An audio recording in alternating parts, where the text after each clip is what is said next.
Well, the question was, if Iran were to launch a nuclear attack on Israel, what would our response be? And I want the Iranians to know that if I'm the president, we will attack Iran.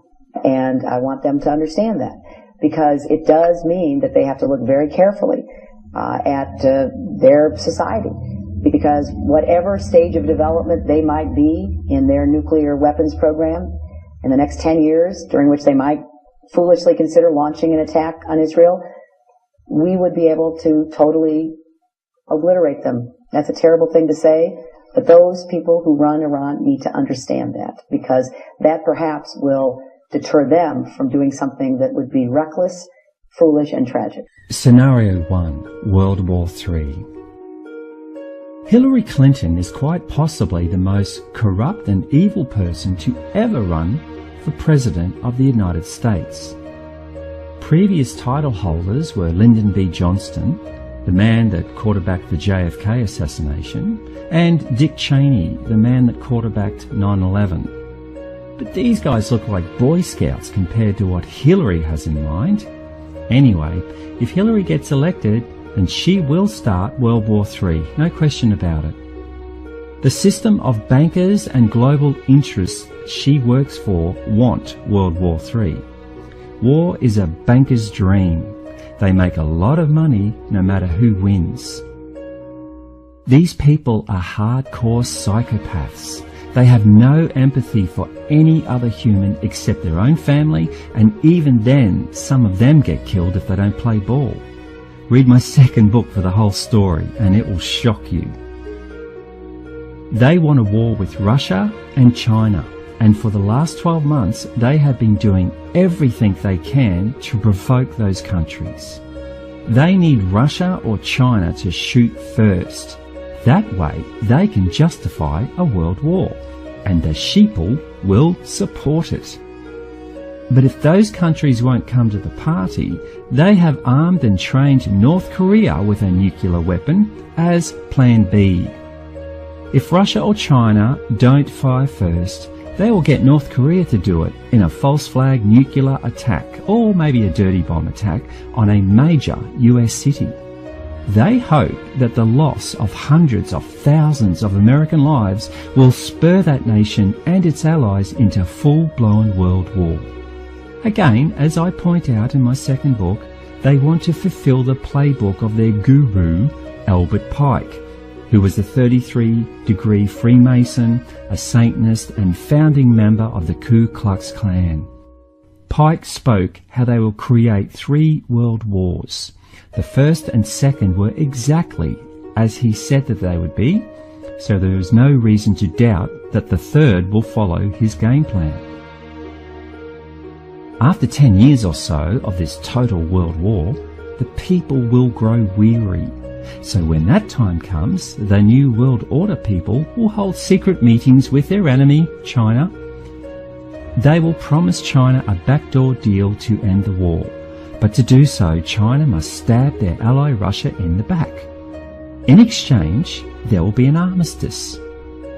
China will be given complete control of the Asia-Pacific, including Australia, Japan, and New Zealand. Russia will be obliterated, fulfilling Nathan Rothschild's wish. The New World Order will control the rest of the world. All countries will live under a communist regime most resembling neo-feudalism. That is, a world of the very wealthy and the very poor, no middle class. The only reason why this has not already happened is because of one man, Vladimir Putin. Regardless of what you think you know about Putin, he is humanity's only hope of avoiding World War III and defeating the Illuminati New World Order. That is why the mainstream media are demonizing him. Trust me, when the media turn on someone, it is usually to turn public opinion against them, because that person represents a threat to the establishment. Now, here is the big curveball.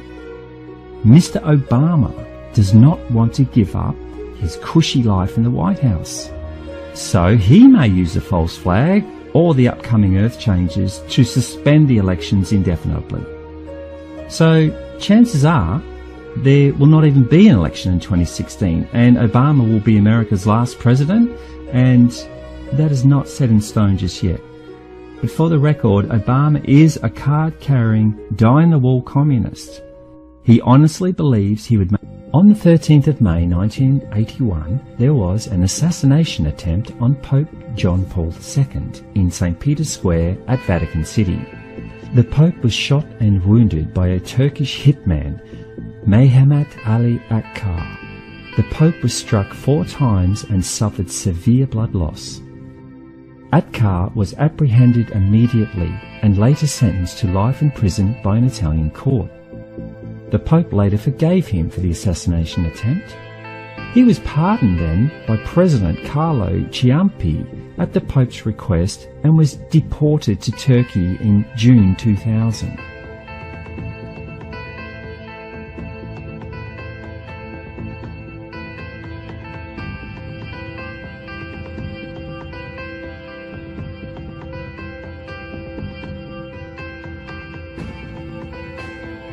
Akkar published his autobiography in Italy in 2013.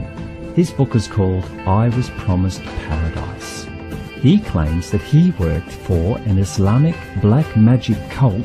The Grey Wolves invoke jinns, otherwise known as demons. That group has since morphed into ISIS. They have a prophecy that their Messiah, the Mahdi, will bring about the destruction of the West and Christianity. In fact, Akkar says in his book, basically, it's really as if the world finishes in favour of a new era. Go into any mosque around the world, listen to what they say about the return of the Mahdi. They all say the same thing. Soon, very soon indeed, he is arriving. What does this mean? That a part of Islam is sharpening their weapons. The return of the Mahdi will bring bloodshed. If the Mahdi will not manifest himself, their will materialize him. And in short, the Islamic fundamentalist will set fire to the whole Western world. So basically, this band of evil men hope to use black magic to invoke a powerful dark entity that they call the Mahdi. On the date 13 May 2017, the Islamicists plan to unleash hell onto the Western world. That is why they have been slowly positioning their people into every Western country on the planet. The refugee crisis in Europe is the last stage of positioning the chess pieces. It is their specific intention to destroy the Vatican and Rome. Pope John Paul II strongly believed that this was the third prophecy of Fatima. The prophecy of Fatima was given to the world on May 13, 1917. The first 2 prophecies were released almost immediately. However, the third prophecy was supposed to be released to the world in the 1960s, but for some reason it was kept sealed. On May 13, 1981, on the anniversary of the original prophecy of Fatima, Pope John Paul II was en route to St. Peter's Square to deliver the third and final prophecy. He was adamant that the people deserved to know what it contained. Before he could reveal the prophecy, however, he was shot down by Mehmet Ali Akkar. The Grey Wolves, now ISIS, did not want their plans revealed to the world. The third prophecy of Fatima contains their plans to destroy the Vatican and the Western world, and they want to do it on a special date of May 13, 2017. Many of the Vatican cardinals have secretly converted to Islam in hope to save their skins when the time of destruction comes. They want to be part of the New World Order One religion. A new Vatican II is under construction. It is called the Temple of the Work of the Holy Spirit, and it is located in Palestrina, just outside Rome. Its design was strongly influenced by the ancient sacred site at Göbekli Tepe, discovered in 1996. The Göbekli Tepe site was originally part of the Brotherhood of the Serpent, which I talk about in Book 1, connected to the priest class that became the Illuminati. This new temple is supposed to be for the one world religion and will begin after the destruction of the Vatican. Notice how the inside looks like a mosque where followers kneel on their mats to worship. Construction is expected to be completed in 2019. Scenario 3. The return of Nibiru. I covered. There is a planet that the ancients called Nibiru. NASA calls it Planet X. It's about 4.5 to 5 times the size of Earth. It belongs to a small solar system whose star is a dwarf star known as Nemesis. All up, the Nemesis system has 7 planets, and Nibiru is its largest and is the only one that's inhabited by beings called the Anunnaki. It has a dusty red atmosphere that creates wings on each side, so the ancients always depicted Nibiru as a winged disk. Nibiru passes the Earth around every 3,500 years or so. Sometimes it comes close, and sometimes it comes really close. The last time it came really close, it stripped the atmosphere of Mars, sending all of the Martian oceans into space. The Anunnaki that were based there had to evacuate and come to Earth. On Earth, it caused the Antarctic ice sheet in the south to break off, causing a global tsunami that the Bible refers to as the Flood of Noah.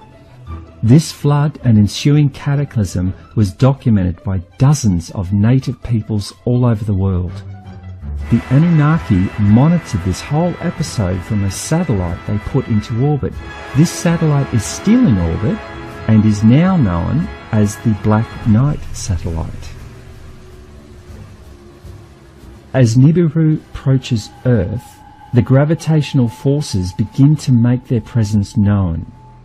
The much stronger gravity of Nibiru begins to heat up the Earth's core. Between the Earth's core and the outer layer, known as the crust, is an area called the mantle. The mantle is the most solid bulk of Earth's interior. It lies between Earth's dense superheated core and its thin outer layer, the crust. The mantle is about 2,900 kilometres or 1,802 miles thick and makes up a whopping 84% of the Earth's total volume. As Nibiru approaches, the mantle becomes superheated. This increases its viscosity until it becomes liquefied. As this happens, more and more volcanoes begin to become active. Earthquakes start to happen everywhere. Coral in the oceans becomes bleached, and the weather patterns become severe and unpredictable. All of these events are referred to as Earth changes. In April 2016, the Earth changes became undeniable. A video put out by SOTT, or Sign of the Times, details each day of April and what Earth changes happened on each day. When you see this, you will be left in no doubt that the countdown has begun.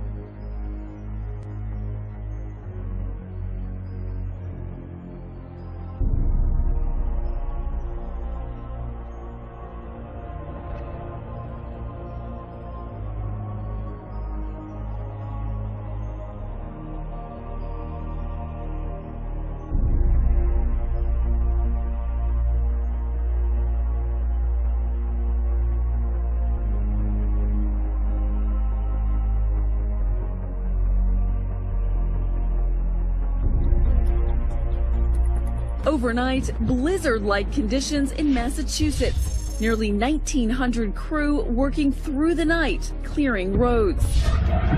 Treacherous conditions leading to wreck after wreck. In upstate New York, a bus carrying 36 college students flipping over and winding up upside down. Incredibly, there were no serious injuries. And in Connecticut, a tractor trailer sliding and jackknifing on this bridge. New Jersey police releasing this dramatic dash cam video. Trees snapping from heavy winds.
In northern Pakistan, flash floods triggered by heavy rain have killed at least 55 people. An emergency operation's been launched to help thousands of survivors, dozens of whom have been cut off by a landslide in a mountain valley.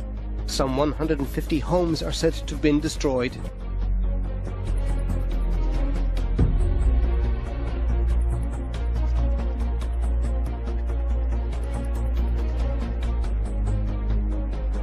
These earth changes are what I was told about 20 years ago, and they are happening right now. In April 2016, there were daily events for the whole month.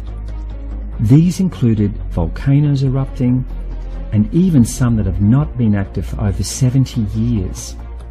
Earthquakes shook many countries, wild weather was everywhere. It even snowed in Saudi Arabia. And of course, scientists revealed that 90% of the Great Barrier Reef off the coast of Australia is now bleached, exactly as I spoke about 20 years ago.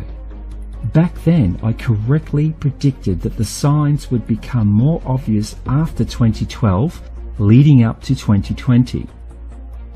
But I must admit now that it appears I got that timing slightly wrong. I now have good evidence that it will come much earlier than 2020. Earthquakes, volcanoes and wild weather will only get worse as Nibiru approaches. However, the real showstopper comes next. Meteorites. Nibiru passes through the Kuiper Belt, which is made up of billions of asteroids and chunks of ice. Some of these objects are as large as Pluto, while others are only the size of a pea. It will also pass through the asteroid belt between Mars and Jupiter. As Nibiru passes through the Kuiper Belt and the asteroid belt, it drags millions of rocks and debris with it, trailing millions of kilometers behind it. As it approaches the Earth, many of the asteroids will be pulled toward the Earth due to gravity. So as a final sign of Nibiru's approach, we will witness mass meteorite showers. However, some of these meteors can weigh as much as 30 kilograms or 65 pounds of solid iron. So when they fall from space and hit the ground, they will explode. It would be like being in the middle of a World War I artillery barrage. there could be as much as 1 month of these meteor showers, but they will vary in intensity and in size and duration. Some days will be worse than others.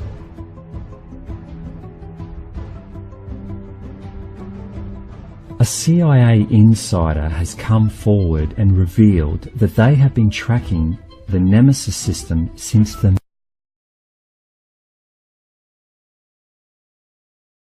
They now know it will swing by very, very close to Earth this time, within about 50 million kilometres.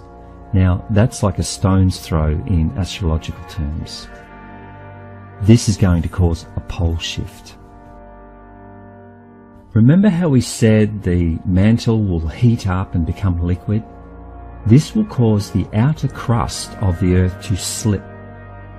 As Nibiru passes at its closest point, the Earth crust will slip in the direction of Nibiru's gravitational pull. Thus, we can expect the slip will be from the South Pole to the North Pole. So all the landmass of Earth will move at about 1,400 kilometres per second, or 0.86 miles per second, south to north, then abruptly stop. The sudden stop will cause all of the oceans to slosh up, then go back in the opposite direction they came from.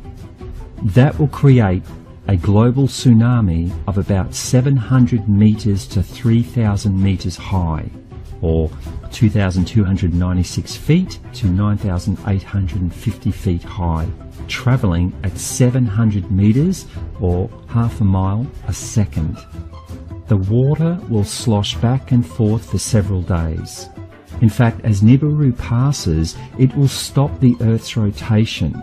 So one side of the Earth will be in complete darkness for 3 days, and the other side will be in complete sunlight for 3 days. As Nibiru passes, the Earth will begin to rotate again as per normal. Basically, the Earth is going through a very rare process that will see most of the inhabitants of the planet die as a result of massive Earth changes. It is not the first time this has happened, and it will not be the last. The ancients knew that, and they tried to warn us. That is why they built their monuments in massive stone blocks. The reason why so many will die is because they do not want to know. They do not want to listen. They do not want to be part of one of the most exciting times in this planet's history, the Ascension. Humans were given a choice, and they chose fear. We all live in a kleptocracy now. It is a term applied to a government that is in bed with the ruling class, in this case corporations, taking advantage of corruption to extend their personal wealth and political power. Corporate lawyers now write all of our legislation. They write the laws to benefit the corporations, protect them from prosecution, and maximise the ability to make a profit, even at the expense of the people and the environment. This is the world we live in, and most people are happy to turn a blind eye. That is how they got into control in the first place. The world is now so far gone down the corruption path, the self-entitlement mentality path, the selfishness path, the apathy path, and the willful ignorance path that there is no way to bring it back. But not everyone on earth will die. Indeed, for those that do want to know, that do want to listen, that do want to participate, then welcome aboard and keep watching. What the Palladians were telling me that night was, like myself, many others were being asked to not only preserve life, but to build a new way of life and to get the message out to as many people as possible. By following their instructions,